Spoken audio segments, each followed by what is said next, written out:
Now at 9, a landmark court case against two of tech's biggest players. Find out what is at stake. Next, new details in the ongoing search for Nancy Guthrie. Find out more. Also, a group of monks are nearing the end of their walk across America. See why they have been marching. And President Donald Trump is threatening to shut down the construction of a bridge between the U.S. and Canada. We have the details. I will be tracking increasing wind gusts. This is NLI Weather Now. Local news about local people, live from Ball State Unified Media. You're watching NewsLink Indiana.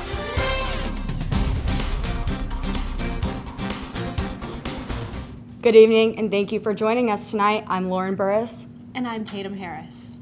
A landmark case against two of tech's titans for the plaintiffs in this historic first trial are arguing Meta and YouTube created platforms that are addictive and harm their clients' mental health. CNN's Brian Abel reports on the stakes of the trial and how the tech companies are pushing back. A historic trial and a first major test of whether social media companies can be held accountable for claims that their platforms harm the mental health of young users.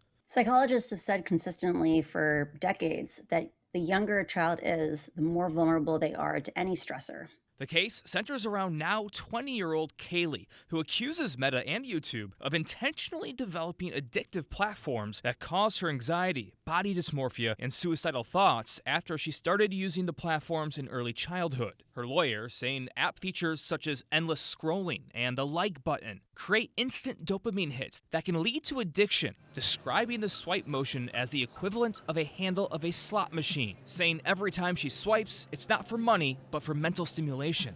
YouTube and Meta have both denied the allegations in the lawsuit. Meta's attorney argued in opening statements that a difficult childhood, including reports she made to therapists of verbal abuse from her parents and bullying, led to issues, not social media use. For years, parents, health experts, and whistleblowers like Frances Haugen, formerly of Facebook, have called for more accountability and guardrails to protect young users.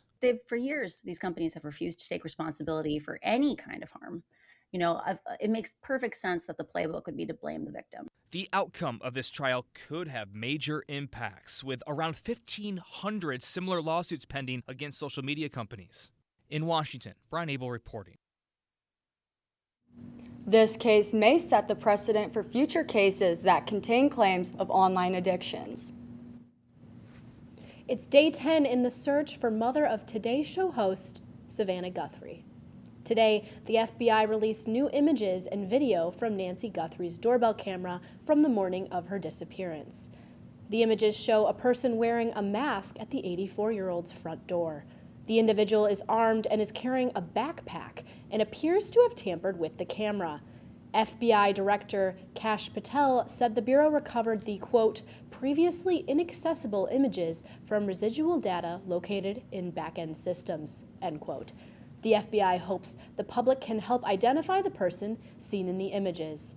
In a social media post following the release of the images, Savannah Guthrie said the family believes she is still alive and anyone with information to come forward.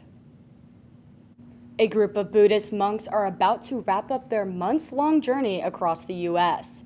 They arrived in Washington, D.C. today, 108 days after starting their walk in Fort Worth, Texas. Some of the monks have roots in Vietnam and embarked on the trek as a simple way to promote peace and unity.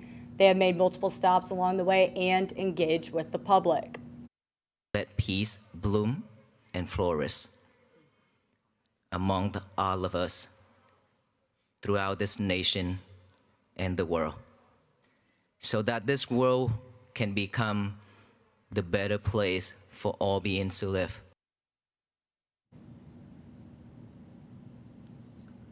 The monks also trudged through what has been a brutal winter in many parts of the country. The Walk for Peace will officially conclude tomorrow at the Lincoln Memorial. Yesterday, President Donald Trump threatened to block a new bridge that will eventually connect Ontario, Canada to Detroit, Michigan. In a social media post, Trump said he will not allow the bridge to open until the United States is fully compensated for what it has given to Canada. The Gordie Howe Bridge is currently under construction. The structure will become one of the longest cable-stayed bridges in North America. The Transportation Department says the bridge will cost more than $4 billion. Trump's post comes after he threatened to add additional tariffs on Canada over a possible trade deal with China. Later this year, China is expected to reduce its tariff barriers on certain Canadian products. The Trump administration plans to deliver a final blow to longstanding U.S. climate policy this week. It's reportedly finalizing rules to revoke the Environmental Protection Agency's ability to regulate climate pollution. EPA Administrator Lee Zeldin stated yesterday the Trump administration will repeal the endangerment finding. That's a 2009 scientific analysis that found human-caused climate change endangers human health and safety. The endangerment finding has given the EPA authority to limit planet-warming pollution from the oil and gas industry, power plants, and vehicles. And it's considered its federal government's most powerful tool to tackle climate pollution.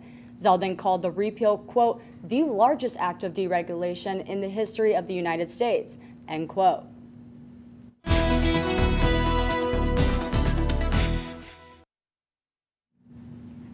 Now, I don't know about you, but when I walked out this morning, I felt like we are rounding the corner to some warmer weather. I know, I was so happy about it. I didn't have to wear my big winter coat. Yes, I felt like I changed out my coat, my puffer gone, and now my light coat. But to get more information, let's toss it off to Jonas with more for weather. Hi, thank you. If we look currently right here at our next 12 hours, you can see these temperatures aren't really doing a whole lot. They're only slightly decreasing here with temperature only getting to 30 degrees. Here you see 7 to 8 a.m. and 9 a.m. just a little bit under freezing. And even what we'll be tracking next are more increased temperatures throughout this week, partly cloudy skies, and more increased wind gusts. That's all. Coming up, how one former Ball Brothers mansion is being repurposed. And how a daily cup of coffee can prevent certain diseases.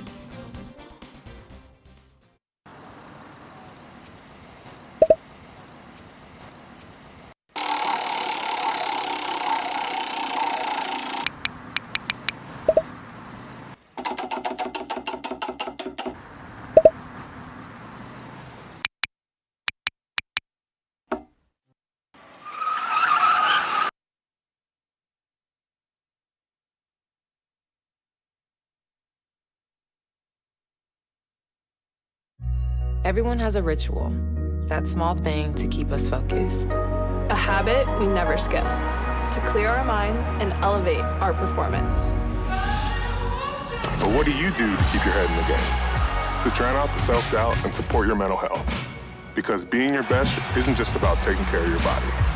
It's about taking care of your mental health. Discover the resources that you need to keep your mind focused and your mental health a priority. Julie was always a voracious reader.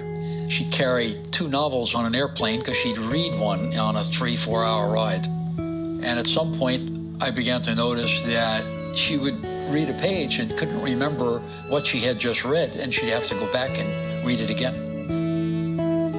I don't remember much these days after I read, but less does for me, and I love it.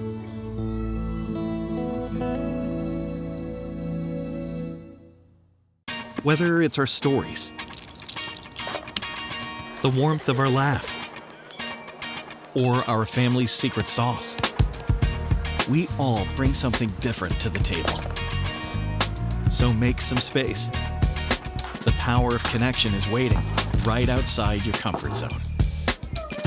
Learn how you can help strengthen your community at belongingbeginswithus.org/teamup. Welcome back. The last built Ball Brothers mansion now has a new purpose. The goal is to show future medical residents the beauty of Muncie while empowering Ball State students. NewsLink Indiana's Amelia Winter went to the mansion to see the total immersion. And we're walking into the dining room. This is space where we have events.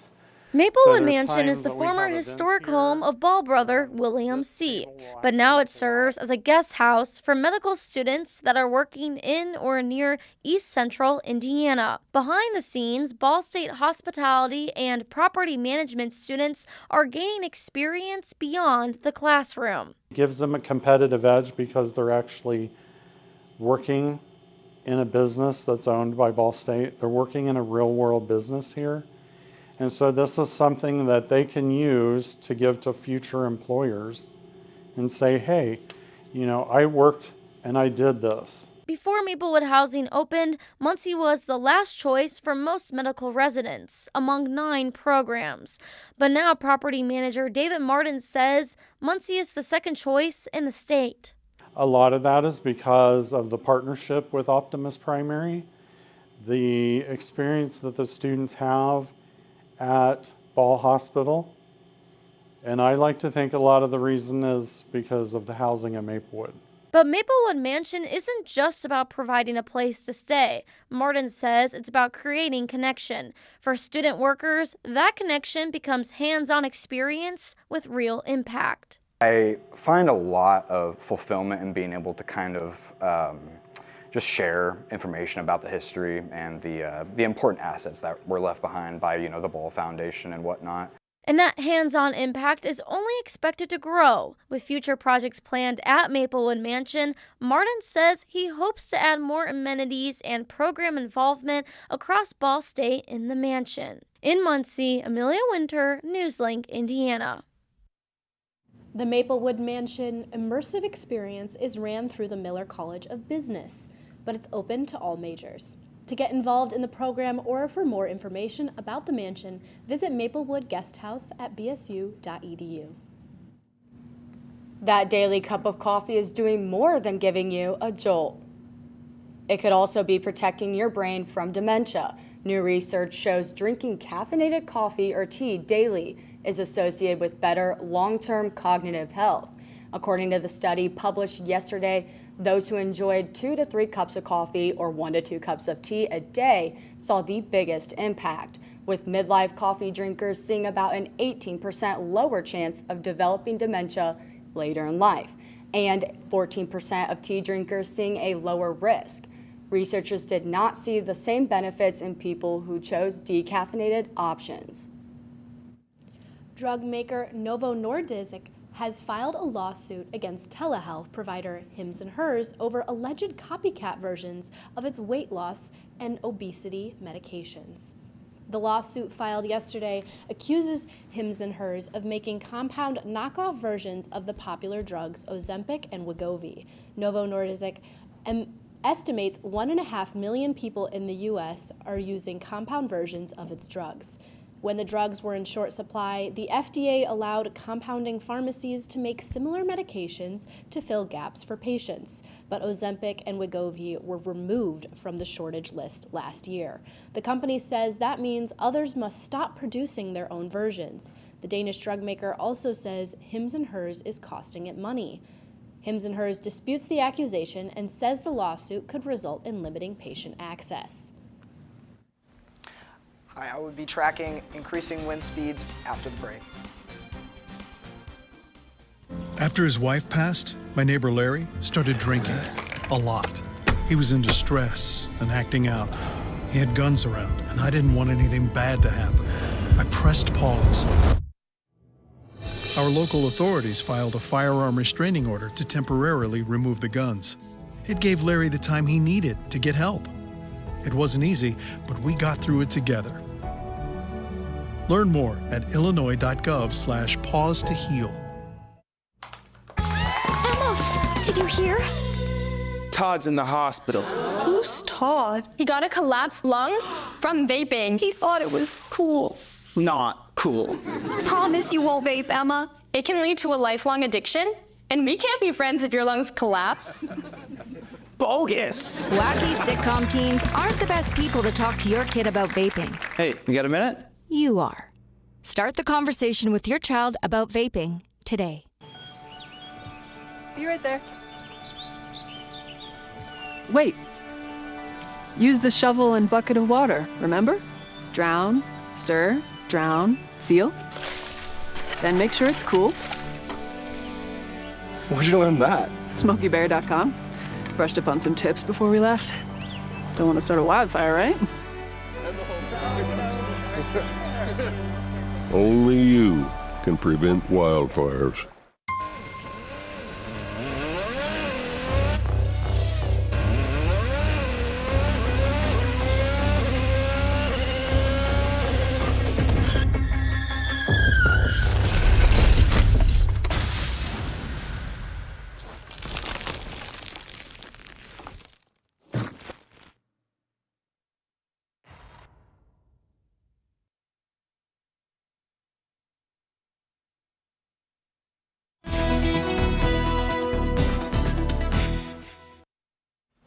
Thank you, and welcome back. Currently, right now, we are looking at our Cooper Science Skycam. Taking a look outside, it is beautiful, nice clear sky outside with a current temp of 37 degrees, some light winds, 8 miles an hour out of the west-northwest. And taking a quick look at some of our current temperatures, we see 39 in Indianapolis, 33 at Kokomo, 37 in Muncie, and even taking a little closer look in Muncie and the surrounding areas, we see pretty relative temperatures, 35 Anderson, 37 in Farmland, with a few cold spots up to the north, 33 in Marion and 33 in Hartford City.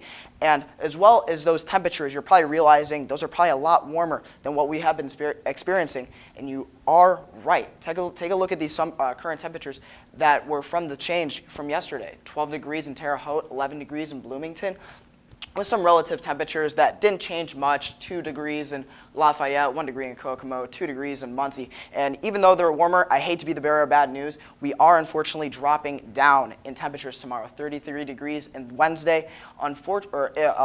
In good terms, we will be rising back up to 55 degrees, mid-50s on Sunday. And one thing that will also be increasing with those temperatures are those wind speeds. As you can see right here, these gusts will be gusting up to 16, maybe even 20 miles an hour. This is currently tomorrow at 6:30 p.m.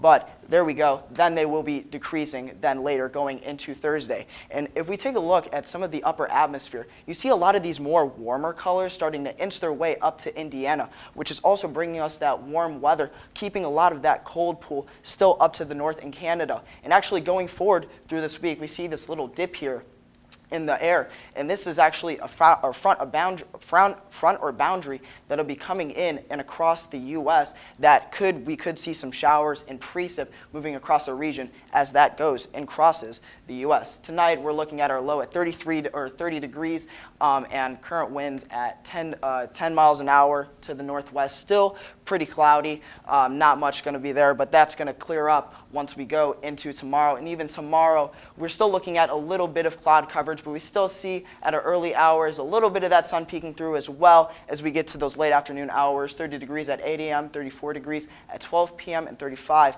at 5 p.m. And we're still seeing those same 10-mile-an-hour winds coming out of the northwest. And as we track through the next 7 days, we see 33 coming across a Wednesday, warming up to 50 degrees on Saturday, making it a nice Valentine's Day for you, even 55 on Sunday, and even getting warmer to 58 on Tuesday. Well, it looks like we will be getting a taste of some warmer weather for this weekend, and I didn't think we were going to be getting any warm weather until spring break. So. Yeah, right. I mean, Punxsutawney Phil must have been wrong. That's what I was going to say. I'm coming for you, Phil. This isn't coming for crazy. him, saying 6 more weeks of winter. We're going to be warming up soon. So that's awesome, and I'm glad to hear that. I know. I can't believe it's going to be in like almost the 60s. Yeah. That's crazy. Yeah. I feel like we barely even got a winter this. I mean, really, Since this whole we've been back on campus, we had a few little cold sprees come in through there, but soon getting warmer. Yeah, that's amazing to hear. Well, I mean, do you guys have any plans for this weekend? I got a few Valentine's Day plans, yeah. Awesome. Well, thank you so much, Jonas. There's lots more to get to tonight on NewsLink Indiana. Aiden McNally has a preview of sports. Thanks, Lauren and Tatum. Learn how one Olympic figure skater battled through adversity and how one Muncie man is turning personal loss into community hope. All this and more next in sports. Everyone has a ritual, that small thing we do to keep us focused. But what do you do to keep your head in the game? To drown out the self-doubt and support your mental health.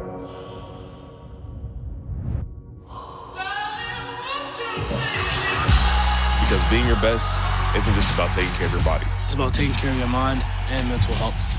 Find the resources you need to keep your mental health a priority. Love your mind. Here's the deal. We gotta set ourselves up. See, retirement is the long game. We can't play about our future or our finances. Make moves, set up goals. Don't worry about a setback. Just save up, stack up to reach them. Let's put ourselves in the right position. Pre-game to greater things. This is pre-tirement.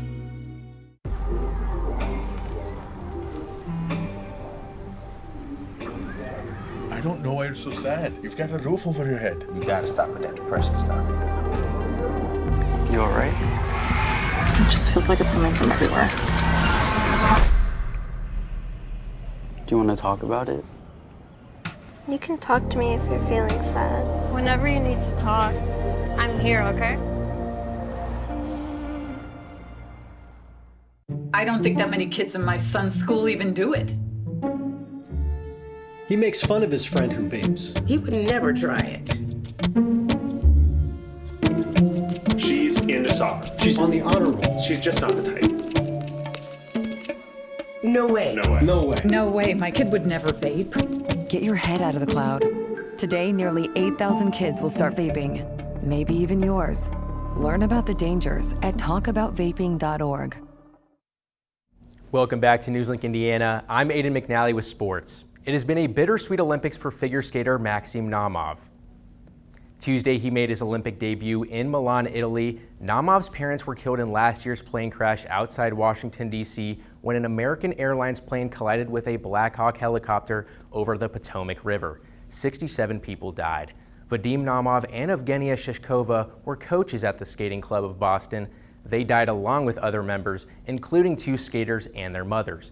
Naumov has said that after his parents' deaths, he didn't know if he would ever skate again, but then vowed to be resilient in the face of grief. When he completed his skate on Tuesday, he held a picture of his parents as he waited for his scores. He will skate again in the men's free skate on Friday. Muncie has a new local hero. NewsLink Indiana's Jackson White has more. In Muncie, one young man is turning personal loss into community hope. Zion Strong is honoring his late father by revitalizing parks and coaching the next generation. After tearing his ACL twice playing basketball in high school and losing his dad, Marwin Strong, Zion felt called to step up. Marwin Strong was my father. He started with the Muncie Housing Authority. So first, originally, we did Heacon Park first, renovated their basketball court. And then the CEO of the Muncie Housing Authority actually reached out to me and asked me to renovate the Marwin Strong Park that's going to be at the Muncie Housing Authority campus.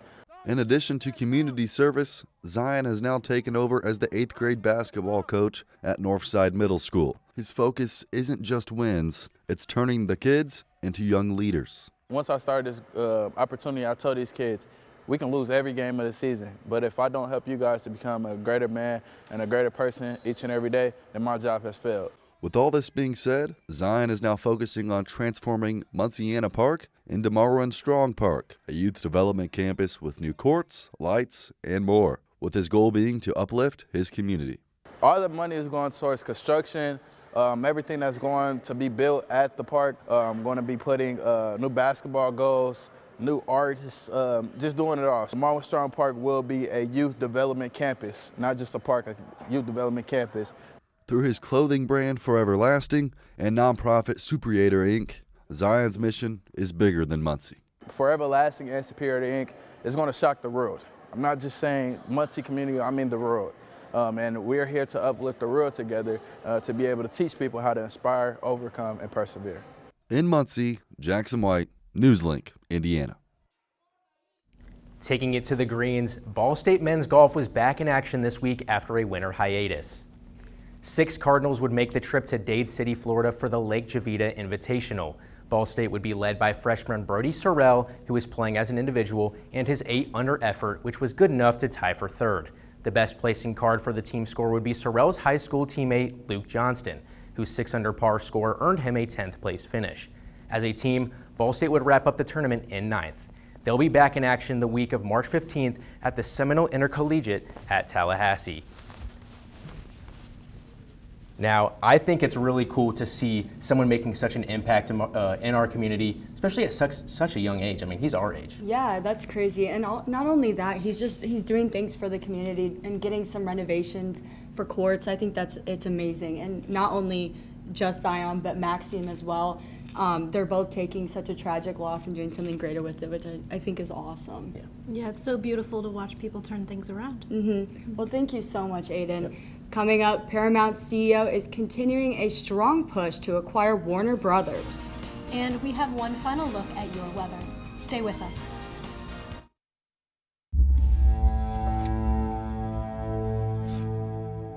My son, Ricky, took his life by the use of a firearm. It broke me in ways that I never knew that I could be broken. And I contemplated suicide. I still own my firearm. I keep it in a safe because I want to keep my grandson and myself safe.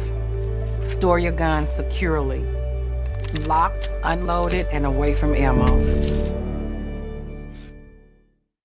Mom was always organized, but she started forgetting to pay her bills on time. And she'd buy the same gifts over and over. Telling the girls about my Alzheimer's diagnosis was really hard. At first we had our cries, but then we were like, okay, let's make a plan. Early detection gave us time to adapt together. It's so important for you to think about what you can do and making the most of what you have. If you or your family are noticing changes, it could be Alzheimer's. Talk about seeing a doctor together. How do you know when you've made the right decision? It's the feeling you get in your gut. The one that tells you what's right or wrong. It's the one that says, sure, I can have a drink. Or the feeling that says, okay, I've been drinking. Now what? It's the voice inside you that says, I'm buzzed. Better leave the car when it's time to go. Plan ahead. Catch a sober ride. Buzz driving is drunk driving.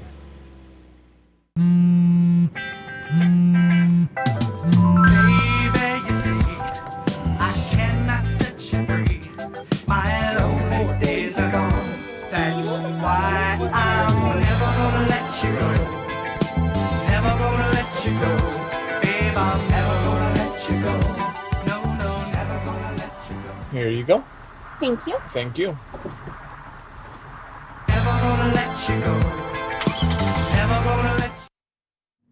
Welcome back. David Ellison is ramping up his bid to acquire Warner Brothers Discovery.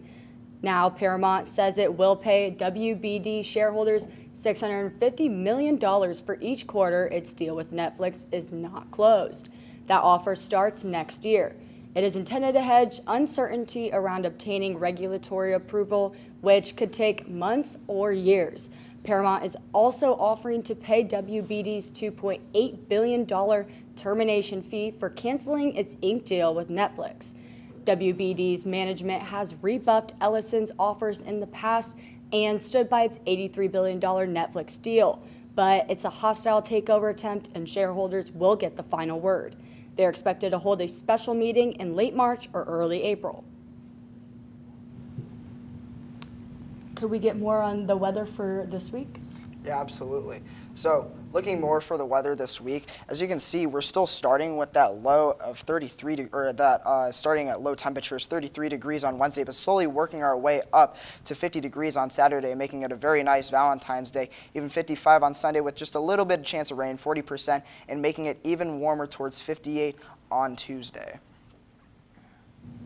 Thank you, Jonas. That's all tonight for NewsLink Indiana. Be sure to tune in tomorrow night at 9, streaming live on the NewsLink Indiana Facebook page, YouTube channel, and WCRD 91.3.